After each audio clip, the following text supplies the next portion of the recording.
DUB को continue करेंगे।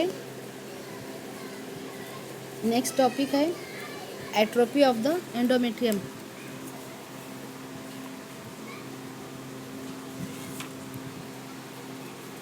This type of abnormality is seen in postmenopausal women. Postmenopausal women में endometrium की atrophy हो जाती है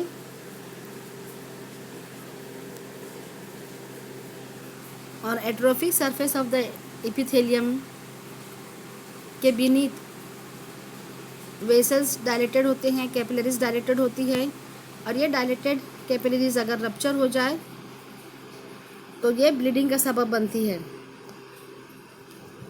और एंडोमेट्रियल की एट्रोफी की वजह होती है एब्सेंस ऑफ ईस्ट्रोजन, क्योंकि मेनोपॉजल एज में ईस्ट्रोजन की डिफिशिएंसी होती है या वो एब्सेंट होता है, इस वजह से एंडोमेट्रियल की एट्रोफी हो जाती है। या फिर ईस्ट्रोजन का इफ़ेक्ट यूट्राइन मसल्स पे नहीं हो पाता या एंडोमेट्रियम में नहीं हो पाता। Failure of uterine responsiveness to oestrogen, uterine endometrium oestrogen से रिस्पॉन्स नहीं होती। अब DUB में देखेंगे हम एंडोमेट्रियल की पैटर्न क्या होता है। इन 60% of cases endometrial is normal और उसमें सिक्रेटरी फेस होता है इन ऑल एस्पेक्ट। और 30% पेशेंट में एंडोमेट्रियम हाइपरप्लास्टिक होती है और कुछ केसेस में इरेगुलर शेडिंग, इरेगुलर रैपिंग और एट्रोफिक चेंजेस का एविडेंस मिलता है। अब इन्वेस्टिगेशन देखेंगे जिसमें नंबर 1 आता है हिस्ट्री।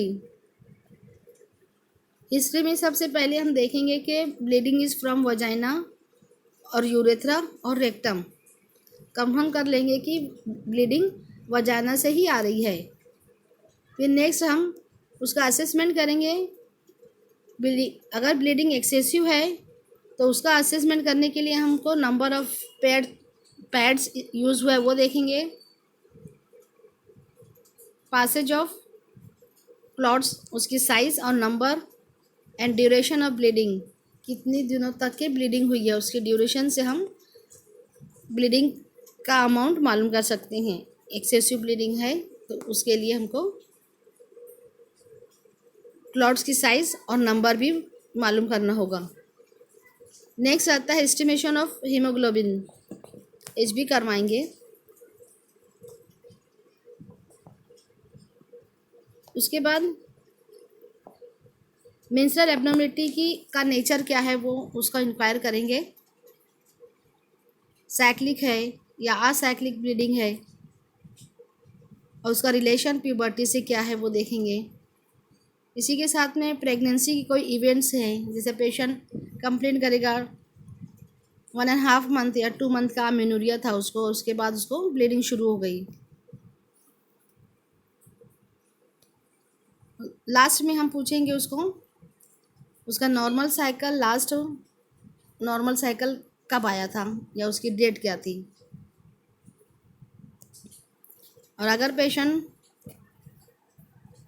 साइकिल के बारे में सही इन्फॉर्मेशन नहीं दे पा रहा है तो हम उसको एडवाइस करेंगे keep record for 2 to 3 cycles, 2 या 3 महीने का रिकॉर्ड उसको लाने के लिए बोलेंगे।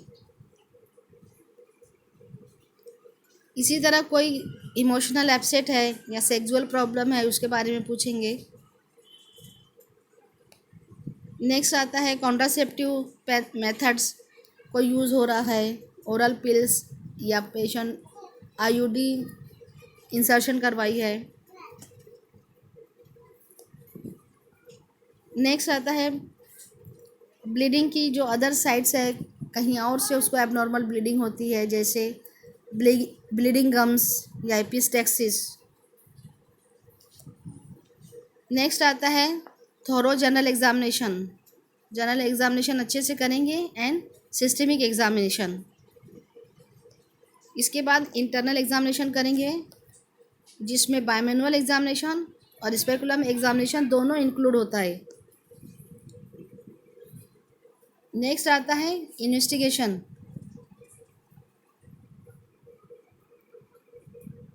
ब्लड वैल्यूज़ में हम सबसे पहले एचबी करवाएंगे, platelet count, prothrombin time, bleeding time. Next है serum, thyroid stimulating hormone T3 T4। Next है डायग्नोस्टिक यूट्राइन क्यूरेटेज, एंडोमेट्रियम को क्यूरेट करके उसको हिस्टोपैथोलॉजी के लिए भेजेंगे।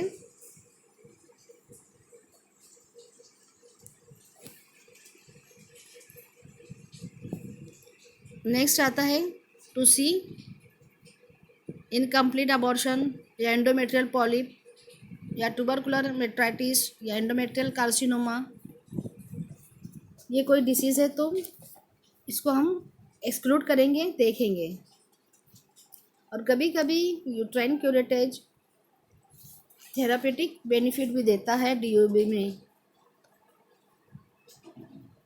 क्यूरेटेज करने के बाद फ्रेश एंडोमेट्रियम बन जाती है और साइकिल नॉर्मल हो जाती हैं। इस तरीके से यूट्राइन क्यूरेटेज डायग्नोस्टिक तौर पे भी यूज़ होता है और थेरापेटिक भी।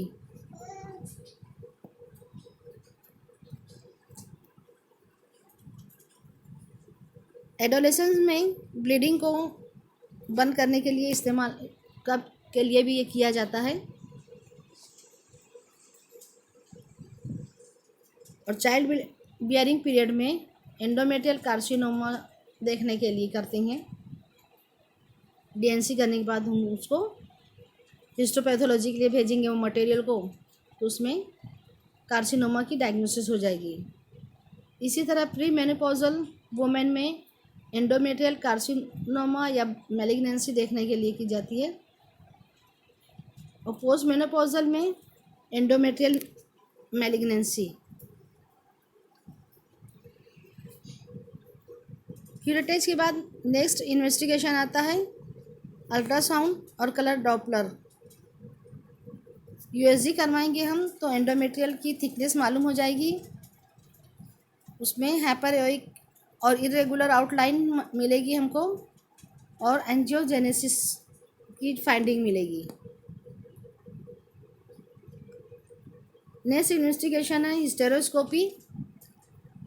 It is done for better evaluation of endometrial lesion and to take biopsy.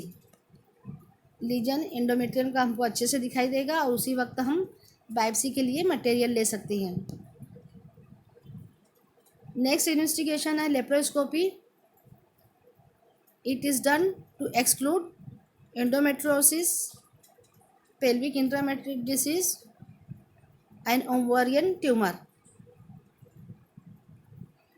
Next है हिस्टेरोग्राफी। हिस्टेरोसल्फिंजियोग्राफी भी हम कर सकते हैं टू एक्सक्लूड फाइब्राइड पॉलिप और congenital malformation of the uterus. क्योंकि इसमें एंडोस्कोप थ्रू वजाइना यूट्रस में इंसर्ट करते हैं और उसकी यूट्राइन कैविटी में कोई अबनॉर्मलिटी है, यूट्रस का फॉर्मेशन सही तौर पे हुआ है या कंजेनाइटल कोई मालफॉर्मेशन है, हम उसको मालूम कर सकते हैं। लास्ट आता है लेप्रोस्कोपी। एब्डोमेन को ओपन करके हम देख लेंगे, एंडोस्कोप डालकर हम देखेंगे।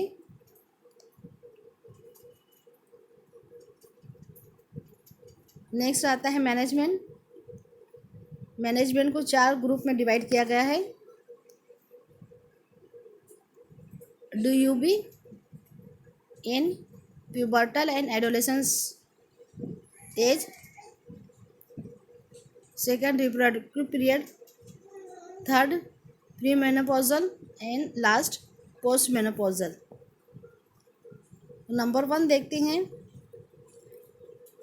Management of pubertal menorrhagia. उसमें नंबर 1 है पेशेंट को रेस्ट करवाएंगे, एश्योरेंस देंगे एंड हेमाटेनिक्स। अगर इन मैनेजमेंट से, इन मेजर से हमको रिस्पांस मिलता है तो कंटिन्यू करेंगे, अदरवाइज़ इन्वेस्टिगेशन करवाएंगे। इन्वेस्टिगेशन में अगर कोई फाइंडिंग, कोई फॉल्ट नहीं मिलता तो वो प्राइमरी मेनोरेजिया कहलाएगा। उसके लिए हम मेडिसिन देंगे प्रोजेस्टेरोन थेरेपी, जिसमें medroxy progesterone acetate 10 to 20 mg पर डे दिया जाता है। अगर पेशेंट को रिस्पांस मिल रहा है तो इसी मेडिसिन को हम 2 से 3 साइकिल कंटिन्यू रखेंगे। और ये मेडिसिन लेने के बाद, प्रोजेस्टेरोन लेने के बाद पेशेंट को रिस्पांस नहीं मिलता तो कंजुगेटेड एस्ट्रोजन देंगे 20 to 40 mg IV 6 hour to 8 hour. अगर रिस्पांस मिलता है तो ये रिप्लेस करेंगे हम with combined oral pills. Oral pills जिसमें एस्ट्रोजन प्रोजेस्टेरोन दोनों हो, उस मेडिसिन को हम शुरू करेंगे। और अगर ओरल पिल से पेशेंट को रिस्पांस नहीं मिल रहा है तो पेशेंट का हम एग्जामिनेशन करेंगे under anaesthesia, examination under anaesthesia. And second procedure करेंगे हम DNC, dilatation and curettage. Therapeutic भी हो सकता है वो, और डायग्नोसिस के लिए भी क्यूरेट करने के बाद हम उसको हिस्टोपैथो के लिए भेजेंगे और उसकी डायग्नोसिस हो जाएगी। इसी तरह बायोप्सी करवा लेंगे। Thank you.